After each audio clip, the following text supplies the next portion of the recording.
Olá! Está no ar o Prova Viva, um programa que traz, através de belas histórias, as evidências daquilo que Deus pode fazer. Hoje, a história que vamos ouvir é de um homem que já foi jardineiro quando criança, limpador de frango na pré-adolescência e embalador de supermercado e ainda pai na adolescência. Hoje ele é DJ, pastor e apresentador do programa Gueto Gospel na Quebrada aqui na Rede Super. Eu estou falando do pastor Adelson.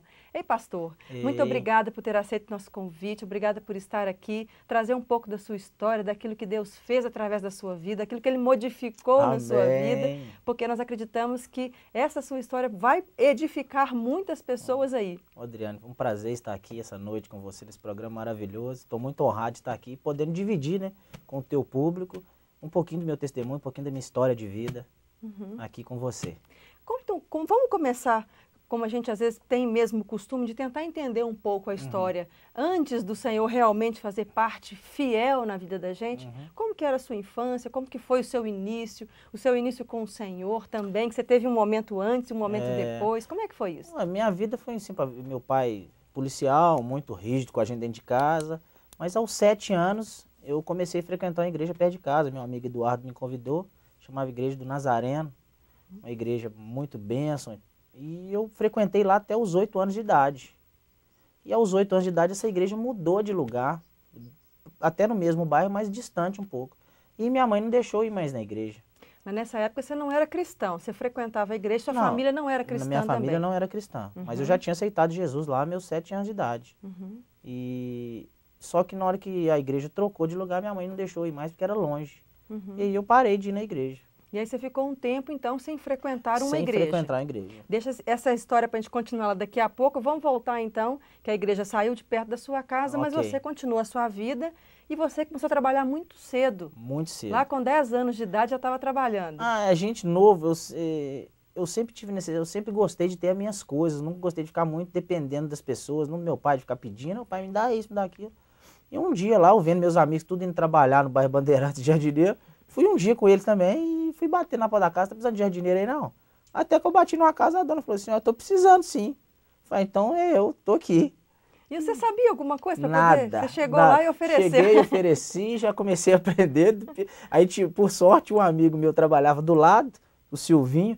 Como é que é isso aqui? Não, vai assim, vai que vai dar certo. Aí acabou que eu peguei uma casa até boa, que era só mais varrer as coisas, cuidar um pouco das plantas, agora e passear com os cachorros.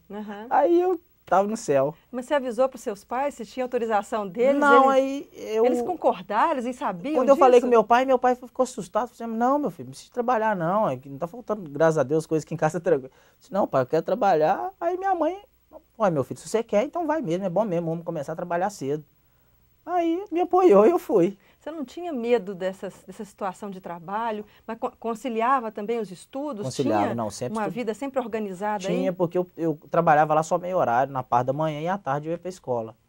Isso aí era primordial lá em casa, meus pais não aceitavam faltar de escola de jeito nenhum. Como é que ficava na escola, de repente, você assalariado com 10 anos de idade e, de repente, contando marra com os coleguinhas lá que você tinha dinheiro? Era bom, porque pelo menos eu não passava luta da escola, eu tinha dinheiro para comprar meu lanche, eu mesmo comprava já começava a comprar minhas roupas, comprava aquilo que eu queria. Então eu comecei, a gente gosta, pô, não tem melhor coisa que você trabalhar e ter seu sustento. Você saber que você pode olhar na vitrine e falar assim, não, eu quero comprar isso que eu tenho condições de comprar, eu estou trabalhando. Do que você, pô, será que meu pai vai me dar? Será que minha mãe vai poder comprar? Não, eu já tinha meu saláriozinho. Mas isso tinha alguma referência do trabalho dos seus pais, do exemplo dos seus pais enquanto trabalhador, para despertar em você tanto desejo por trabalhar com tão pouca idade? O meu pai é um homem muito, tipo assim, meu pai é um exemplo de homem. Eu todo dia peço a Deus para que eu seja um homem e um pai igual meu pai foi para mim. Um homem que... meu pai sempre foi muito parceiro, um homem muito esforçado, muito batalhador, que veio do interior, sem estudo, estudou, conseguiu ainda passar no concurso público, entrar para a polícia. Então eu sempre nasci já vendo isso, sabe? Vendo meu pai nessa luta dele, nessa correria. Então sempre, acho que do sangue mesmo, né? E daí do jardineiro você passou para poder... Aí pintou um serviço na rua de casa lá, perto lá. Minha mãe ia nessa venda e comprava frango. Aí o cara falou, tô precisando de um menino para me ajudar aqui. Aí minha mãe já fez o intercâmbio. Falei assim, meu filho tá querendo, até bom, trabalhava aqui com você só nos finais de semana. Na semana ele não precisava de esforçar tanto pela escola. Aí acabou que eu fui trabalhar de limpar frango. Aí trabalhei lá 1 ano e pouco também. E tudo começou muito cedo na sua vida, inclusive ser pai. Você foi pai na adolescência também, já passou por essa experiência de ter que ser pai e assumir essa responsabilidade já desde muito novo. Essa foi uma fase complicada da minha vida, não foi fácil, sabe? Muitas vezes, eu quero até falar isso pro jovem que está assistindo esse programa agora, não tenta ser esperto demais, não. Tenta ser tranquilo, levar uma vida de acordo, não tenta querer pular etapas da vida que não servem para nossas vidas. E me prejudicou muito. Me prejudicou muito no emocional, em muitas coisas, porque você não está preparado para aquilo. Um rapaz de 16 anos está querendo jogar bola, jogar videogame, brincar. E ali já estava nascendo em mim uma responsabilidade, né? Muito grande de uma criança, e depois, consecutivamente, no próximo ano veio outra. E já eram, sim, 2 crianças. A gente não casou, ela continuou morando na casa dela ou na minha, mas eu tinha que ter responsabilidade. Roupa, leite, o que comer, o que beber. E aí eu comecei na época eu era DJ. Foi no meus... Depois que eu trabalhei um tempo de limpador de frango, fui trabalhar de embalador no supermercado. Aí trabalhei um bom tempo e aí aos 14 anos para 15 anos, foi quando eu vendi minha bicicleta para ser DJ. Ah, então você já era DJ antes de ter sido pai? Antes de ter sido pai. Porque eu me envolvia com os bailes no bairro, lá na região do meu bairro, Confisco, Urca, São Mateus. Aqueles bairros, toda a região da Pampulha, eu fazia bailes. Então ali eu já tinha uma renda muito boa na época também, porque baile naquela época dava dinheiro. E os bailes andavam só lotados. E eu com um rapazinho de 16 anos já tinha minha moto, já tinha meu carro. Aí você já quer o quê? Já começa a namorar, na hora que você assustou. Foi. Papai aos 16, depois aos 17. Puxa vida. Quando você vendeu a bicicleta para ser DJ, a bicicleta você que tinha comprado também com eu dinheiro tinha comprado lá a bicicleta, de empacotador, de supermercado tudo. e tudo. E se tinha uma reservazinha ainda para comprar o resto do Você equipamento. administra bem o dinheiro, então? Ué, graças a Deus, Deus me deu essa direção boa de ser um bom administrador.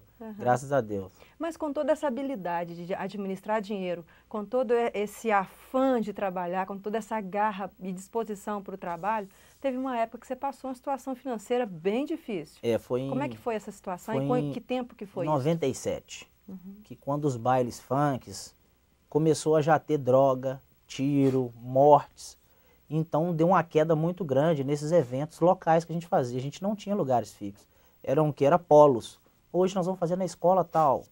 Hoje nós vamos fazer na outra escola no bairro La Kennedy. E então o que aconteceu? As pessoas começaram a ter medo de ir aos bailes. E já estavam preferindo ir nas boates, que já tinham segurança, que já tinham um lugar mais tranquilo para que elas frequentassem. E aí os bailes começaram a quebrar. E aí, menino, eu cheguei, não vou falar passar fome, porque eu morava com meus pais, mas passar aquilo que eu nunca passei. Dos meus 10 anos de idade eu sempre trabalhei. Cheguei a um ponto de perder minha moto, perder o carro, para ir pagando as coisas, as dívidas, vai vendendo aqui, vendendo ali. Chegou um ponto que eu já não tinha, eu não tinha profissão, não tinha o que fazer. E não tinha nem expectativa, nem perspectiva para nada, porque eu já começava a olhar assim, falei, Deus, eu tava com o carro, com a moto, com o som, tudo dando certo, de uma hora para outra, cessou. Eu fiquei louco. Aí não tinha condições de comprar uma roupa para meus filhos, não tinha condições de olhar, poxa, eu lembro, gosto muito de frisar isso, que chegou várias vezes da mãe deles falar assim, tô precisando de comprar uma roupa pro Éder, tá sem chinelo. E eu não tinha coragem de pedir o meu pai para comprar. E aquilo me doía um tanto. Eu olhar para um lado e você não ter o dinheiro. Você olhar para um lado e falar assim, não ter 10 reais, 5 reais para você comprar um chinelo, para você dar pro seu filho. E aquilo me marcou assim, não. Eu fico até emotivo quando eu falo disso, que eu não consigo nem lembrar. Essa emoção e esse sentimento e essa angústia que você está me passando aqui agora, que você viveu... Eu fico emotivo nessa... Ela mobilizou para algo mais na sua vida. Não, você não tem noção. A gente... Lembra a situação, sabe? É muito triste você passar a dificuldade, não que você tem seu pai, sua mãe, mas você como homem, você não quer pedir, você quer ter um sustento, você quer correr atrás, porque você tinha as coisas e de uma hora para outra você não tem mais. E aí eu lembro que alguns amigos meus já tinham aceitado Jesus, em 98, e começaram a me chamar para ir para a igreja. Não quero mexer com a igreja, não vou na igreja. Estava decepcionado com a vida, com muitas coisas. Aí chegou um tempo que a família começou a pagar um preço para minha vida. Quero abençoá-los agora, Ronan, Isabela, família Solar, Sou Lázaro, Sou Anselmo, Dona Graça. Começaram a pagar um preço pela minha vida, sabe? Em 99, o pastor Márcio fez lá, chamando as pessoas para que reconciliassem, para que aceitassem Jesus. Eu chorava muito nessa noite, eu desci correndo. Mas correndo, na hora que ele falou, desce correndo. E eu fui o primeiro a descer correndo. Uhum. Eu desci correndo, eu quero esse Deus que pode me libertar do mal, me libertar de tudo aquilo do passado, me libertar me abrir as portas para minha vida, que naquela noite ele pregou falando sobre o Salmo 121, que é o Salmo da minha vida. Eleva meus olhos para os montes, de onde virá meu socorro? E naquela noite ele falou disso, de onde virá o teu socorro? Seu socorro vai vir do Senhor. E eu falei, eu quero esse socorro.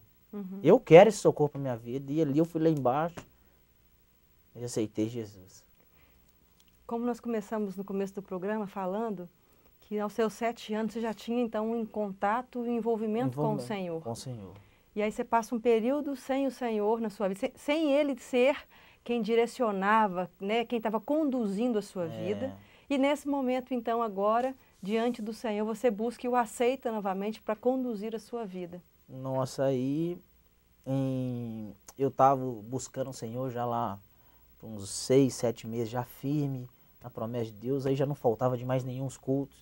Quero até abençoar a minha vida, a pastora Laelce, bênção pura nas quartas-feiras, nos domingos, junto com o pastor Márcio. E pintou um amigo meu, rapaz, também que era evangélico.